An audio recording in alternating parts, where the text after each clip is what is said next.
Hi.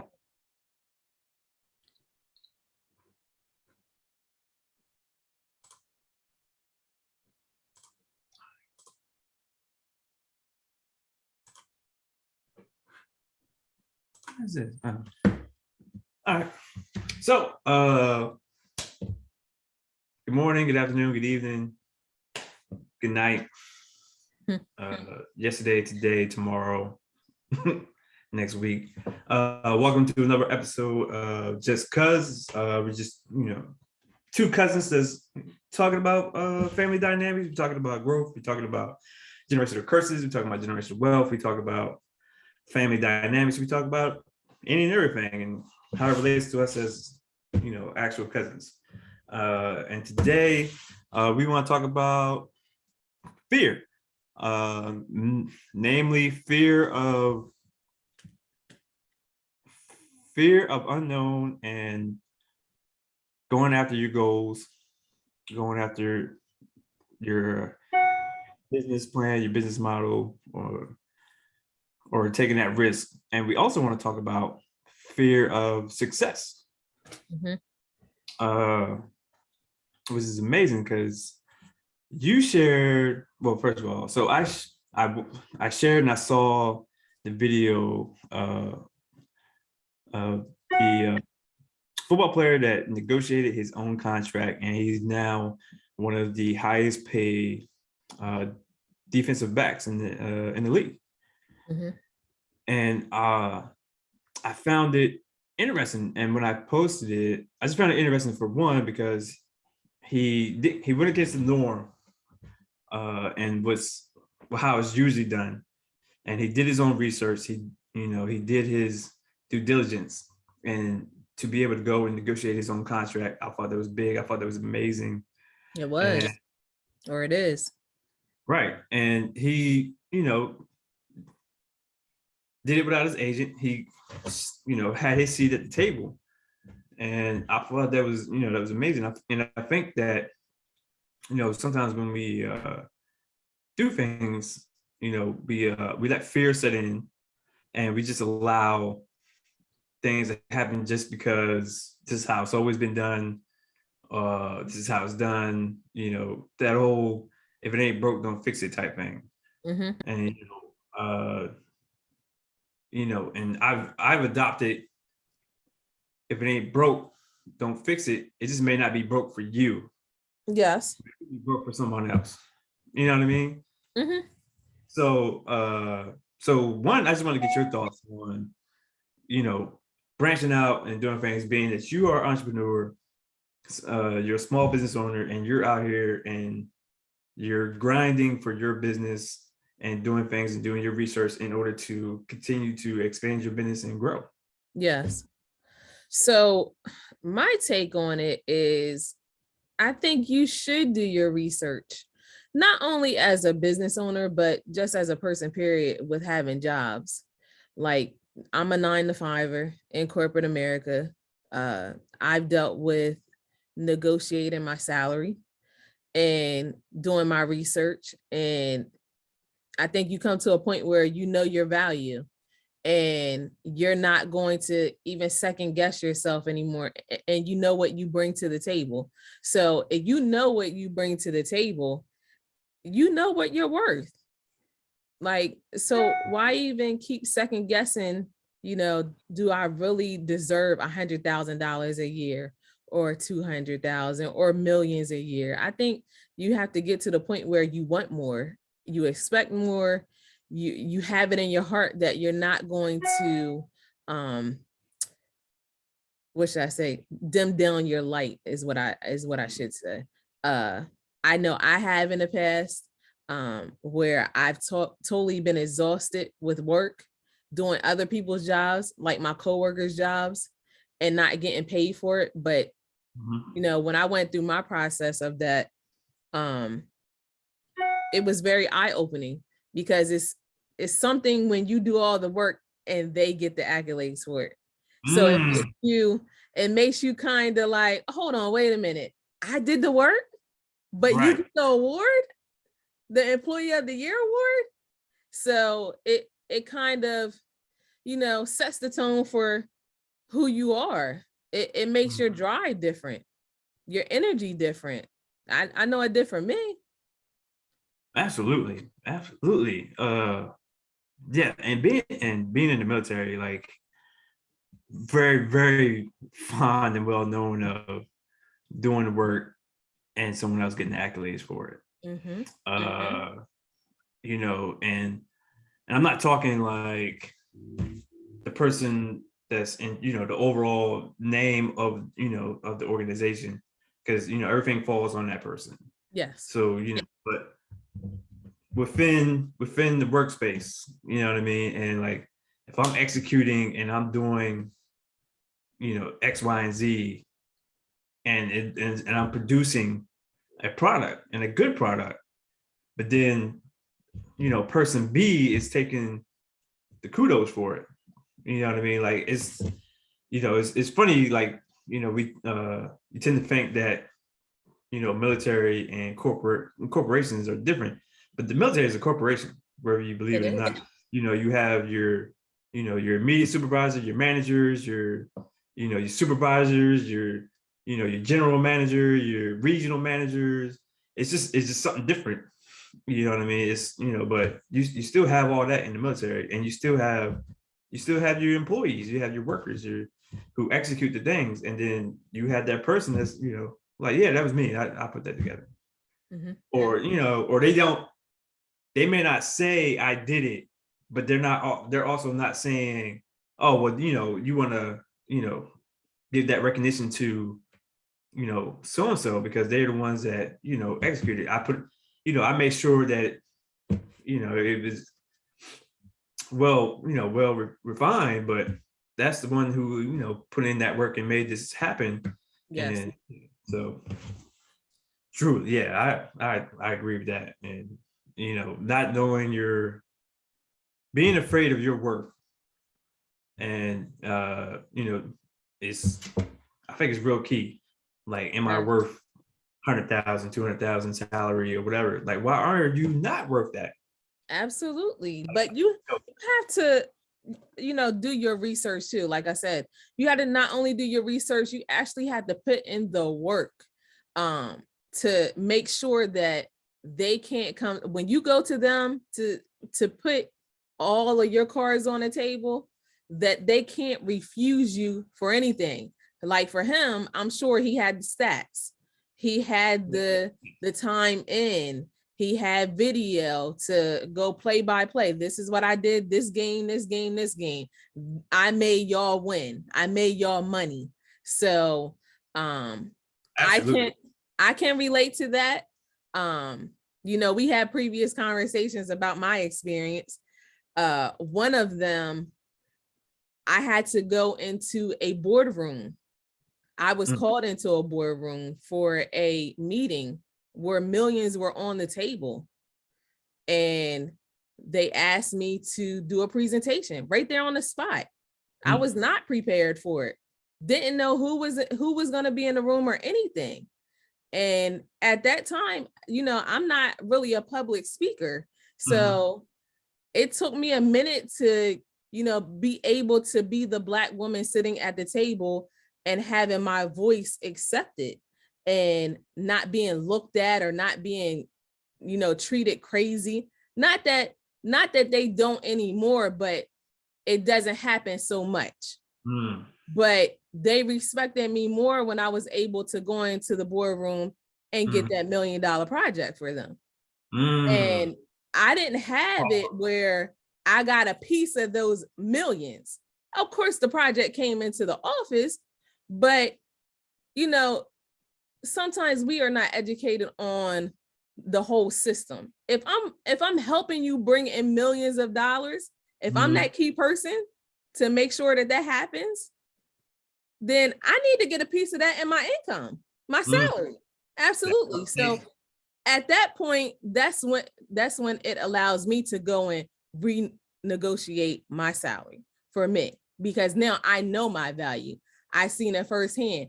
The project was on the line. You were not going to get it until I came into that room. I know for sure.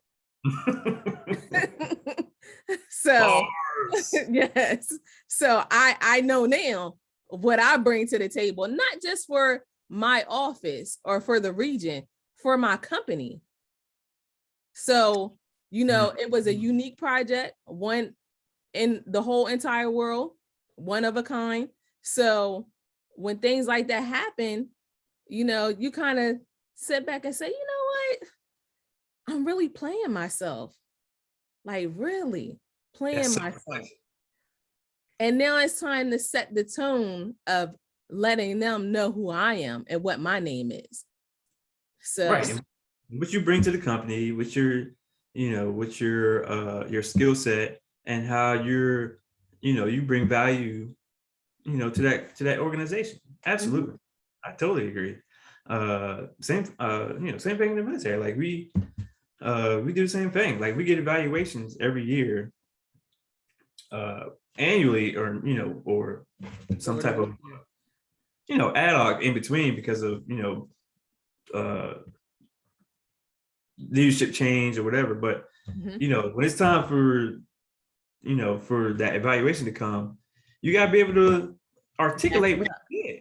Yeah, and you gotta be able to back it up. You gotta quantify what you've done. And and luckily I was able to learn that early, before I became senior in rank. It took a few years of me figuring it out, and I had to figure it out. You know what I mean? And I'm learning how to do it, what needs to go in there, how to write it. You know what I mean? Because that's important. Being able to articulate what you've done, because you only get about a certain amount of space, to articulate all that you've done. Yes.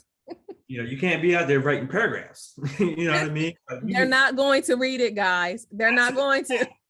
Absolutely not. So absolutely. And then also learning, not just doing what I'm there to do, like my priority job. You know what I mean? Like, okay, this is my lane, right? Yes.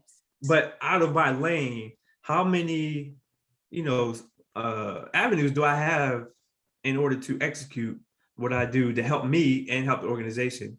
You know what I mean? Because because we get what's called additional duties, which is duties outside of our primary job. Okay. You know what I mean? And then a lot of us like to go get these additional duties just so it's on our record. Okay. But we don't execute them. You know what I mean? So I learned early on. I was like, well, if I'm going to these schools and getting these additional duties to perform in my organization, then I need to perform them. Yes. And that helped build my evaluation. So now I'm not just doing my job and I'm doing it well, but I'm doing my job and I'm doing these other additional duties. So now I'm giving that, this total concept. You know what I'm saying? Like, oh, I'm multifaceted. Like I'm able to do my job and I'm able to do these other duties that you asked me to do. You know what I mean? And then that helps build, I have a plethora of stuff that I can put on there. And I'm not struggling to fluff up. Right. I'm not struggling to fluff. And like, oh, what I do? I did this, or you know what I mean? So it's like,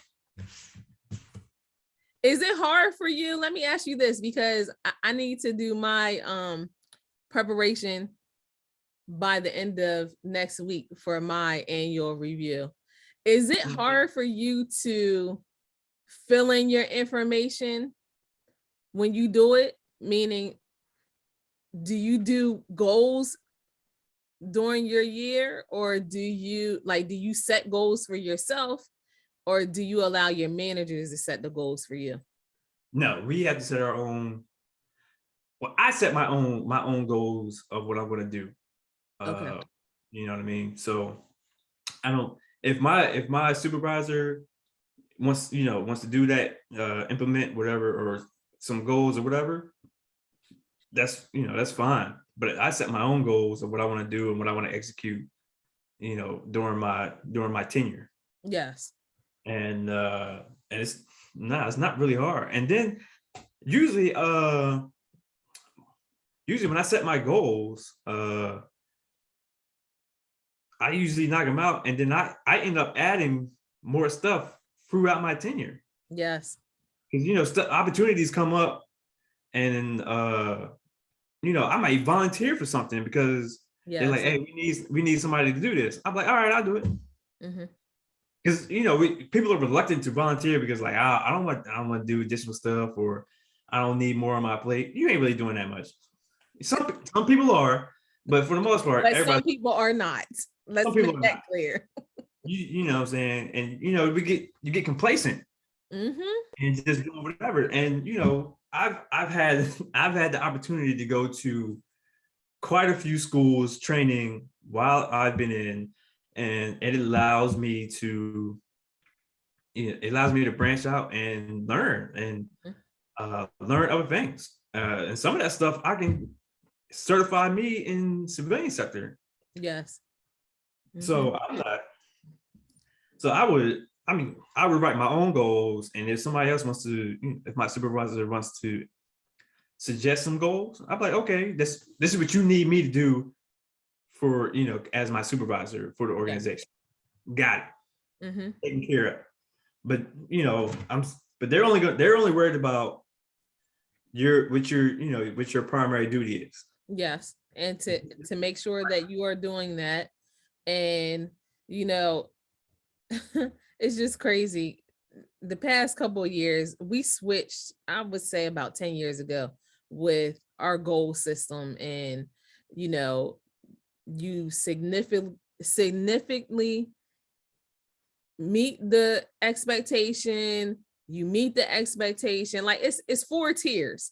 So once you max out the top tiers, then they kind of like, I know for me, it was like, okay, so I maxed it out 5 years. So I maxed out everything in my department.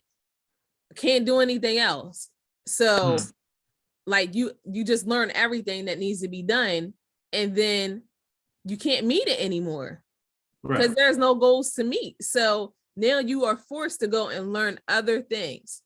So I think that's very important, to go outside of your comfort zone, to learn outside of the norm, talk to other departments. I want to talk to estimating, and I'm in information management, document management, something that's totally different from what I do.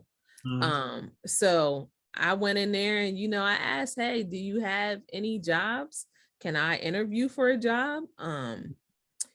Things of that nature. What can I learn in your department that relates to my department? How can I help you? Other different departments that I've talked to or I've helped in different situations. So I think you have to pump up your resume, and you have to pump up your yearly exam, or not exam, but you know what I mean. What do they call it? I feel like it's an exam. Huh? That's bad, but it's just like straight BS. Listen, this is where I am at this point in my career. Am I doing my job every day? You know that I'm doing my job every day. So you're saying I need to meet with my manager, I shouldn't say supervisor, my manager, every 3 months. My manager is overwhelmed. They've never met with me in like 3 years, every 3 months. So I think companies need to take a look at supporting their employees grow in their career, like really grow. Don't just go to the selected people that you think can grow, because right now I can tell you it's not a lot of entrepreneurs in my office. And that boosted my resume, because now I have something where I'm actually running my own business or businesses. So it should bump up everything that I do on a daily basis, in addition to my regular job. But then you have to be careful about what you tell them as well, because then they're like, oh, you're overqualified. for a job that you could apply for. And then again, you had to go and negotiate. You had to know what to put on your resume and what not to. I know for us, we're in a tough situation as women in a male-driven environment. I'm in engineering and I'm Black. So I have darts going across my head all the time because I've experienced that they don't want us to sit at the table. They don't want us to talk or do anything. I've been told that. So, you definitely have to take into consideration of knowing your worth and not being scared to sit at the table and talk and, provide your expertise to them. Right. And then when things go well, don't be afraid to go into human resources and say, hey, I bring this value to your team or to your company. I think I deserve more money. Right. And that's where you go ahead. Yeah, go. I think that a lot of people get scared of going into human resources and asking for more money because they're scared of no. You're only going to get told no, but so much if you're doing a great job. Absolutely. And also, and that's a great segue into the second part of what I want to talk about is fear of success. So what if they don't say no and they do say yes? Yes. And now everything that you was looking to get, you're now getting it. And that can be overwhelming because, because this podcast that we're doing, like I was driving home one day and I was thinking about it and I was like, what if this does take off? What if this does become successful? You know what I mean? That what brings, are we going to do? What are we going to do? Like, because that's where the fear of the unknown comes in, because now it's like, oh, what if we start getting sponsorships, or what if we start getting a bunch of followers now and everybody's listening to us, and now we have to deal with the feedback that we're going to start getting. You know what I mean? Like, our mind starts to race. I know mine does. Like, what if we have to travel? Like, what if we have to relocate? Are we even ready for that? It's things to take into consideration, and it can all go so fast, but you can't be scared of it, because I think we're both in a situation where growth needs to happen as individuals and as a group, as a family as well. So, am I afraid of it a little bit? Yeah, but I like change. Me, myself, I love change. I love to embrace it. If it scares me, I know it's for me. If it doesn't scare me, I'm just like, something is not right with it. So I agree. Like, I think that was like one of the aspects I liked about the military, because I knew every few years I was going to move and go to a different organization or go to a different location, and you know what I mean. And then I'm embracing something different and something new, and I've enjoyed it. And but yeah, like, like you're saying, like, what if we have to relocate? Like, what if we have to, embrace all this new stuff, and it can come quick, and not quick as in, I mean, it can happen like that, but in the fact that, we get so comfortable in doing this on a regular basis, and then we're not realizing the impact that's happening until we actually like take a pause for a second and actually look, and then it's like, oh wow, like we're starting to do things. And but like it's like, oh, now you're really looking at it, and then that fear comes back, and it's like, oh, well, now it's really happening. That's a whole another set of fear. It's not fear of what may happen, it's like fear of, oh, it is happening. You know what I mean? So I think that's also another thing. And that's just like that video that you sent me where there was of Judy, where she was saying, was like only 1% or only 1% execute. And then the rest of them they probably maybe fear of actually accomplishing what they set out to accomplish. Yes. And Yes. that It can more send money. you into a panic. Yeah. Like the fear of the unknown, not knowing every detail of what's going to happen. I think that's life, period. Like as much as we want to know every single detail, and I think that's where faith falls into having faith, believing in what God is planting for you, your seed, your visions, everything. I'm a huge believer in, if you have a vision right now, I am a believer. If you have a vision, you have to trust that it was given to you for a reason and you have to act on it. You can resist it for a little bit, but it's going to keep on coming around every couple of months or every couple of years. I know for me with basketball, I went to about 3 AAU teams with my kids before I was just like, you know what? Why do I keep doing this to myself? Like, I know how to run an AAU team. I know our program. Why not do it myself? And it was successful. Like you're gonna come up with issues where things don't work out financially.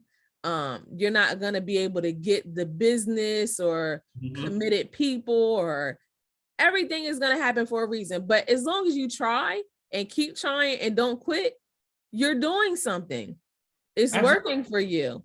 But I think some people get caught up in the opinions of other people, what it looks like. What are they going to say if it fails? Or what if I look like a failure? Who even cares what they think at the end of the day? Absolutely. So absolutely. It took me a minute for me to get over the phase of, I don't care what anyone thinks. I don't care what you say about me. I don't care how you have done me wrong or whatever. I'm still going to continue to be on this grind. And I promise you, just like now with our podcast, the same people that doubted me is trying to get on a podcast to be a co-host. No. Oh, really? No. We want to break the internet, we will. Man. So yeah. No. I'm telling you, yes. That just fueled me. Like say that fueled me to do this even more. And you know what I mean? And it's oh my God. But they want to be a part of greatness, but they don't want to put in the work. That's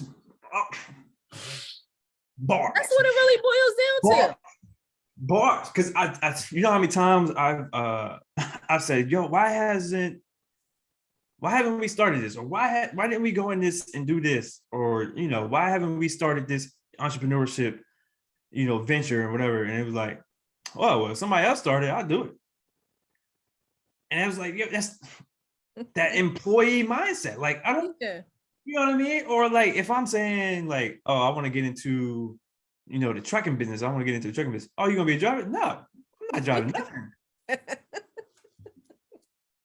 I'm not driving nothing. No. What you say? No. You know what I'm saying? Like, oh, I'm trying to get into this real estate business. Oh, you gonna get your real estate license? No. Yeah. I only have a real estate license to own properties. Yeah. Like, no, I'm not. I'm thinking ownership. I'm thinking. Yes. I'm not thinking. Let me go work with something. Right. You know what I mean? And like, if that's, if you don't want to, if entrepreneurship is not your thing and you don't want that responsibility, by all means. It's cool. Right. It's cool. You know what I mean? But don't, that shouldn't be your only source of income. That's the only thing that, I don't like. I'd rather, the people that I like and are close to me to work because it's an option, not because it's a necessity. Yes. You know what I mean? So if I have to break through that fear of success to make things happen, then I will do that. Yeah. Like Doug said, that Like, I don't want to be poor. I don't want to be one of those poor people. It's not saying that I'm arrogant or whatever. I'm just saying Right. I like nice things. And if I feel like walking into a store to buy something, I want to have the money to have it and get it right then and there. I don't want to do no loan. I don't want to come back and get it. I want to buy it right then and there.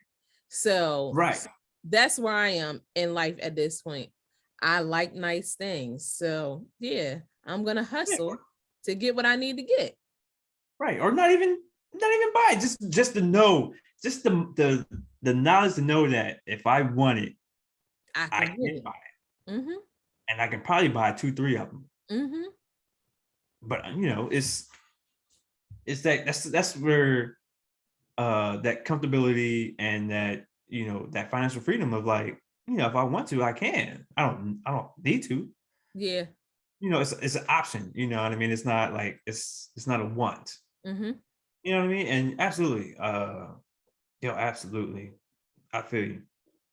Yeah, I think that, like I said, people just need to get out of their comfort zone. And I've been there before a Absolutely. while of Absolutely.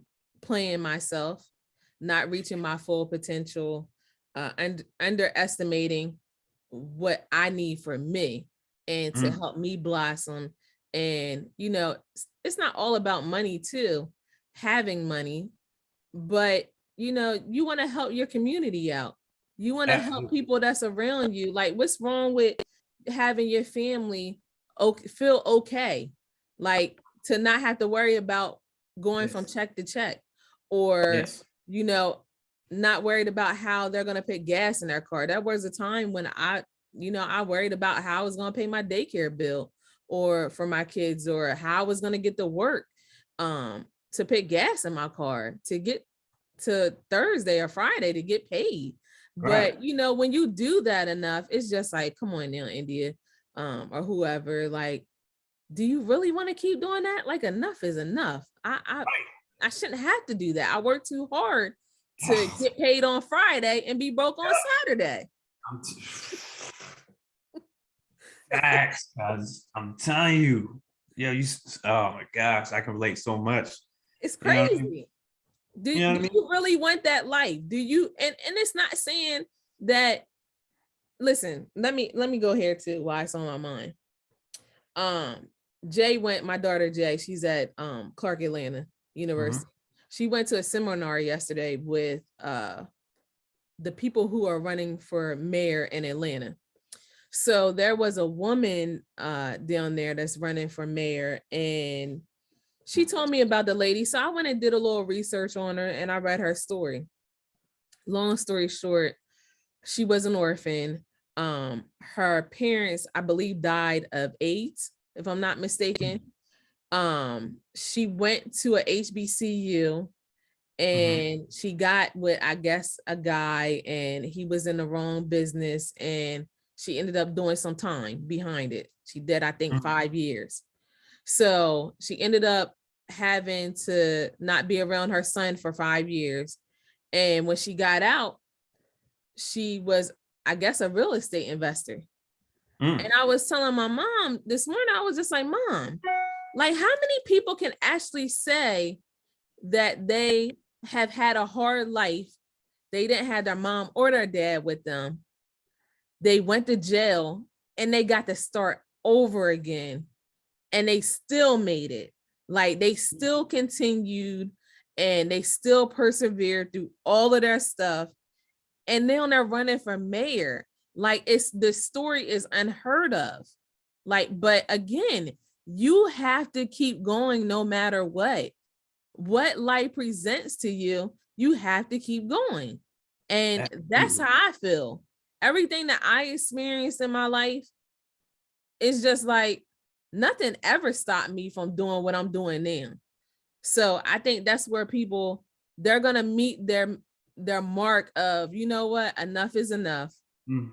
And I'm gonna keep going regardless of whatever happens. Don't stop. Absolutely. Consistency. It's all about consistency. Mhm. It is.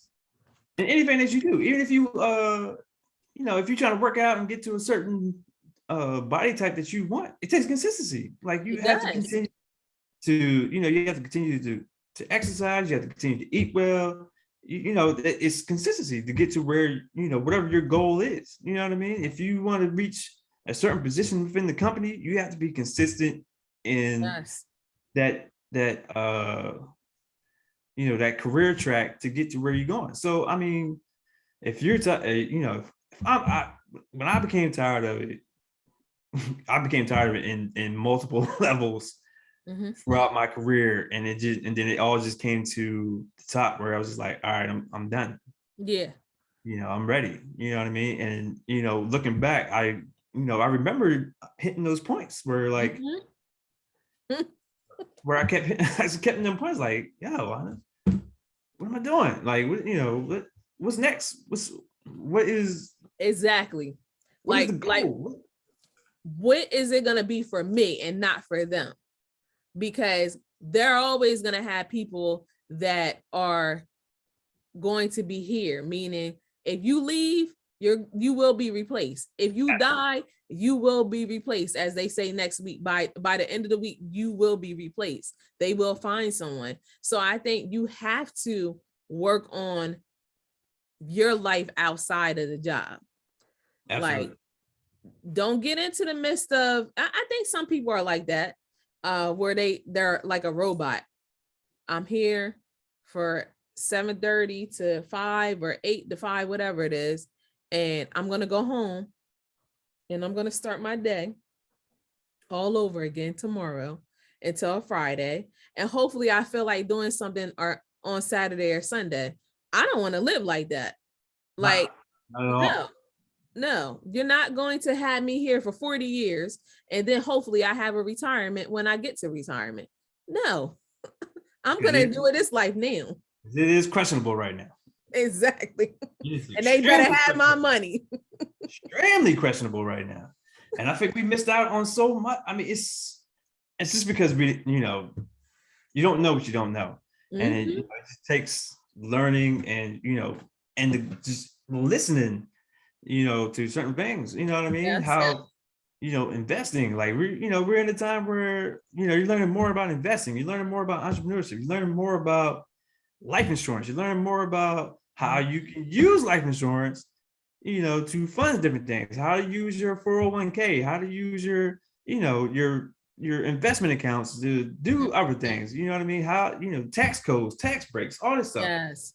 We're right now we're in a 2-year information overload.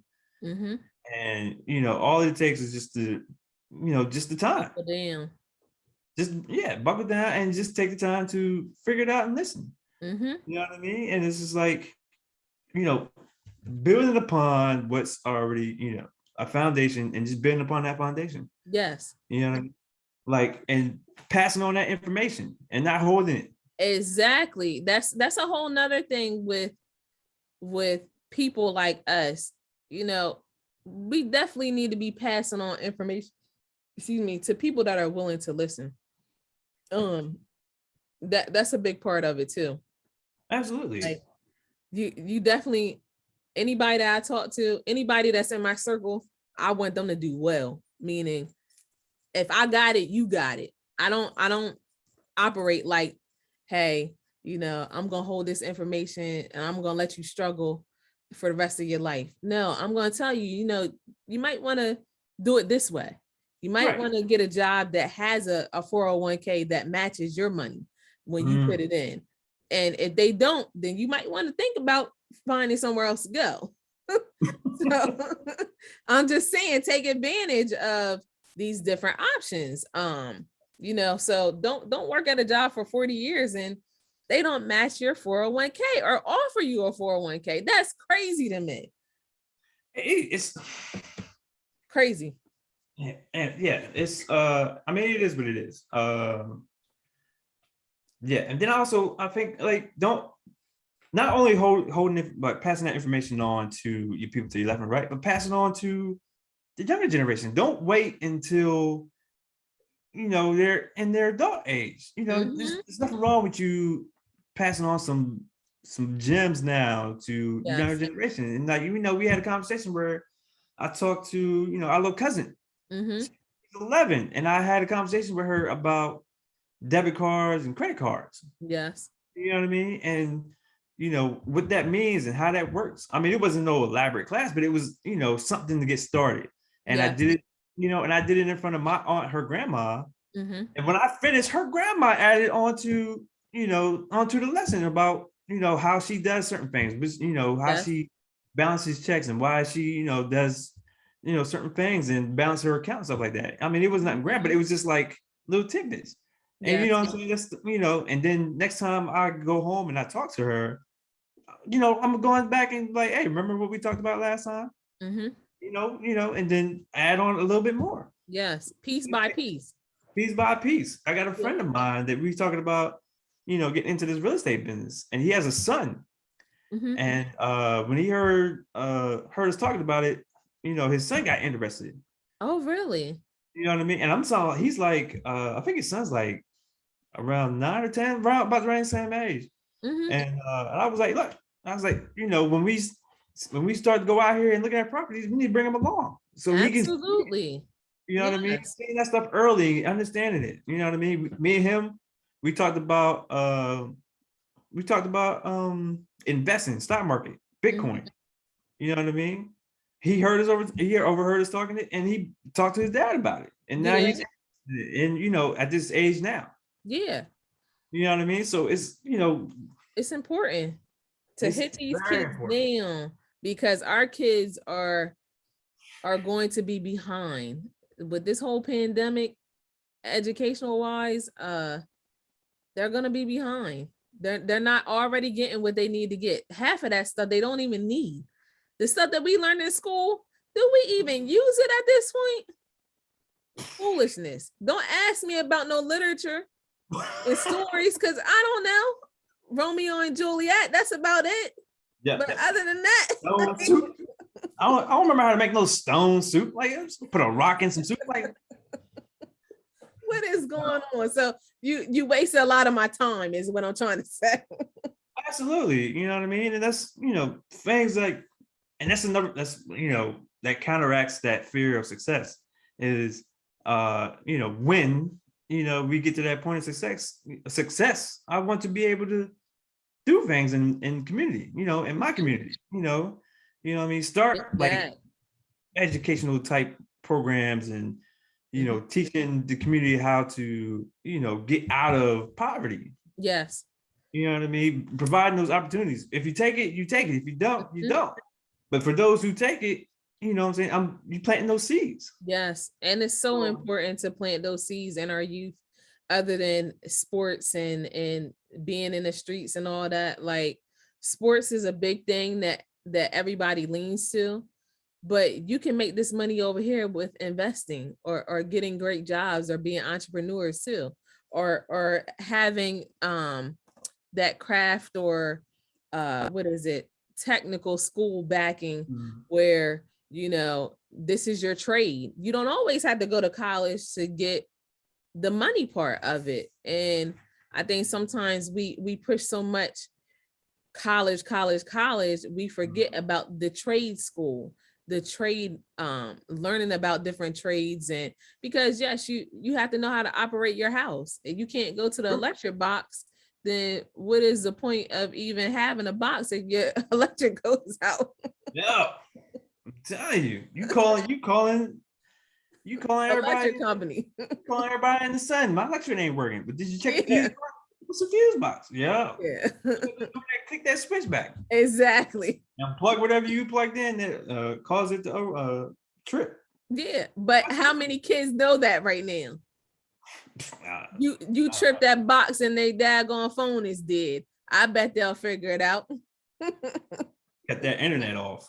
Exactly. What's wrong with the Wi-Fi? You need to unplug it, fix it right now. No, they definitely need to know different things. It's very important. I agree. Absolutely. You know what I mean? It's teaching young, and just passing that information on in general, like just pass information on. And that's why I say I love how, these past 2 years we've been in information overload. The information is getting out and the information is out there, and you just have to take the time to find your niche and find what you're Yes. interested in. Mhm. It doesn't have to be let me dabble in all of it at the same time. Like find what your stuff, Yes. find, and then once you, become what's the word I'm looking for? Efficient. Proficient in it, Mhm. then you're able to branch out. Yeah.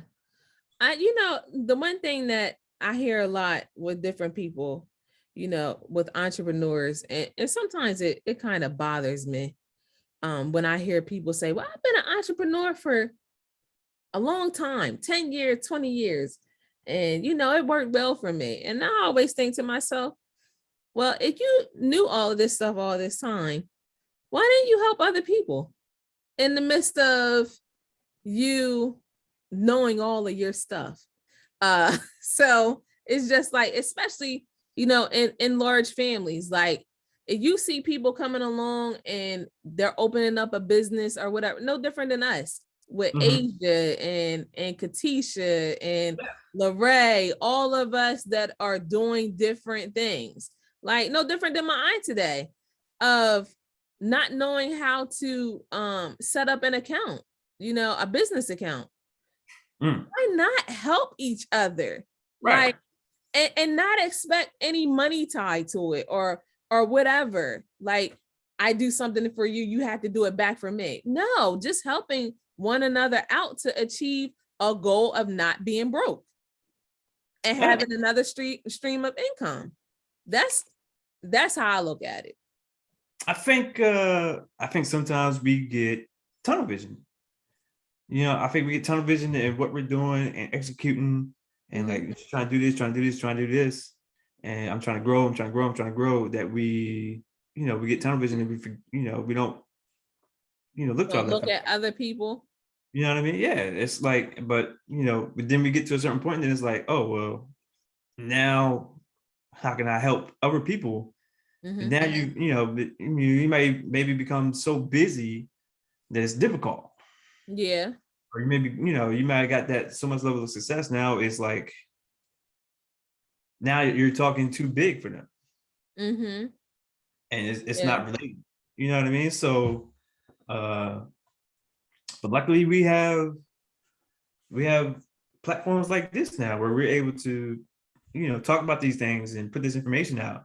Mhm. You know what I mean? And start that conversation like, hey, I know that y'all each of y'all have your own entrepreneur track.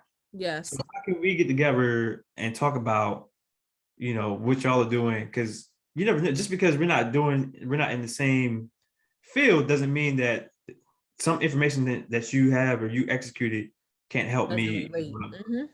You know Yeah. what I mean? So, but yeah, I don't know. That's what I think. I think some people do that, and just other people just don't, just don't care. Like Yeah. I'm gonna get mine, and that's all I'm I worried don't about. care what. Yeah. Yeah, I think, it's some of that too. Um, but I think if you want to blossom, no different than Earn Your Leisure is a prime example of blossoming. Like, who even cares how much money I make as long as I help people? Like, Mhm. I want to see everybody do good, and I'm willing to do whatever it is. If I gotta make my own invest fest where thousands of people come and it's just like it's really smart. And if you help people out and you are doing it from the heart, it's always gonna come back in return. Yeah, absolutely. Always. It's just a rule of thumb. Like, just do what you're supposed to do, buckle down, Mhm. do right by people, help people, be kind to people, and it'll come back to you. I think Absolutely. it will. I do too. I'm a big believer in karma, and Mhm. I'm a big believer in everything happens for a reason. Yes. It is a reason why this happened I don't want to be on the side of karma. at No all. return date and time. I do not. At all. You know what I 'Cause mean? it gets real tricky and iffy. Absolutely. And then, it's like that's when uh I think this one it affects your peace. Mm-hmm. Because when like, when stuff comes to me and I'm like, yeah, Whatever. I'm gonna Yeah. handle it. You're not about to affect my peace, Yeah. and I'm not about to engage in you. Mm-hmm. So that's our topic for Saturday. Me and Jay's podcast. Oh yeah. Mm-hmm. Peace. Yeah, it's gonna be real nice. Hey, that peace is important. It's important for real. It is like you get to the point where you're exhausted with people. That's where I am. I shared that or it might have been today. The woman with Angela Rye. You know, you have to get to a point where no is a complete sentence and be okay with it. Yeah. If you are disturbing anything, like I was getting phone calls in the last week, and I just got to the point where Monday I was like, you know what? I'm gonna add you to the block list. You're back on the block list. I don't care how you can get in contact with me. You can keep dialing this number, but it's not gonna ring. I can guarantee that. You out here the campaign we told her? Yes. You will not get on this line. So, I mean, it's a hard lesson, and you cannot be a people pleaser to everyone. Can't. Like people will exhaust you with their stuff because they're not at peace with their stuff. So, and they want to bring you their package of stuff and want you to do something with it. No, you're not here. You have no place here at all. I'm gonna let y'all talk about that on Saturday. Yeah. Oh, it's gonna be real nice. But I think it's important. Like even at work, like you know how you just get so exhausted with going back to what we were talking about earlier, knowing your worth. I was exhausted with people at my job, like piling work on me and just coming home and still doing work. And you get to the point where it's just like, I know I did different times, marks of my career, where I was just like, finally, I said a couple of years ago, you know what? I don't care what y'all doing here. I really don't. Like good, bad, and different. As long as my direct deposit hits every 2 weeks, I don't care what you do. But if you think I'm going to sit here and argue with you or fuss and fight with you or fight what I know is my worth in this workplace and what I do, I don't know what to tell you, but I don't care at this point. As long as I do my job and I do it the right way, I'm good. Absolutely. I found myself a few times arguing and having and allowing people to affect my peace and in my duties. I am the SME. Yeah. So the SME. And the SME is the exhausted person, don't we know? Right. I'm the SME. So, like you said, I got to a point where like, all right, hey, you are the commander, you're the supervisor. That's what you want to do. Fine. I told you. I gave you the right answers, or I gave you what the book says, black and white. You know what I mean? If you want to do something outside of that, that's on you. Yeah. You know what I mean? But if you want me to execute something, I'm gonna need you to sign this. I'm gonna need you to sign this memo saying that you told me to do it. Yeah, exactly. So when it comes back, right? So when it comes back, hey, they signed it and said they want. That's your name. That's your signature, right? Right. That you signed it. Oh, you don't want to do it no more. Okay, cool. And now listen, I got this, that you said this on this day, and this is your signature. Absolutely. I'm heavy on that CYA because people will flip and they'll say, I didn't tell you that. I didn't say that. I didn't do it. Yes, you did. Yeah. This was you. So, yeah, you definitely got to take advantage of everything that comes your way, and as a lesson and not a loss. That's huge too. It's all a learning lesson when you're going through career growth. I don't think you can take it personal to a certain point. And then you need to check out of it. If you know, like I said, you know your worth, you know you're doing a great job. But SMEs are exhausted. I know I got to the point where I said, who even said I was a SME? Because I didn't say it. I told my boss that. Like, who said that I was the SME of the office? And she said, India, we all said it. And I was just like, well, I didn't. Because y'all in my office all the time asking me questions. I can't get nothing done. Because you are the SME. They made you the SME. But I don't want y'all in my office. Y'all come in here at 7:00. I'm getting here at 6:55. What you at my desk for? I don't want you here. You are the SME. Oh, just go ask India. Yeah. Man, they were heavy on that. And it is exhausting. Mm-hmm. So I totally get that. But again, you have to take ownership. If you are the SME, step into the place and set your boundaries of, look, this is what I expect. Mm-hmm. And I would like for you to call me if you need a meeting. Don't just pop by and stop what I'm doing in the middle of my day. I think that's extremely important. You have to know how to communicate with your coworkers that are going to the next level of being annoying. So definitely communicate properly.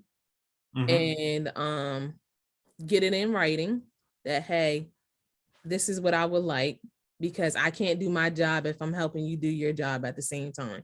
So it's very important that you set the tone the right way. Absolutely. I agree. Mm-hmm.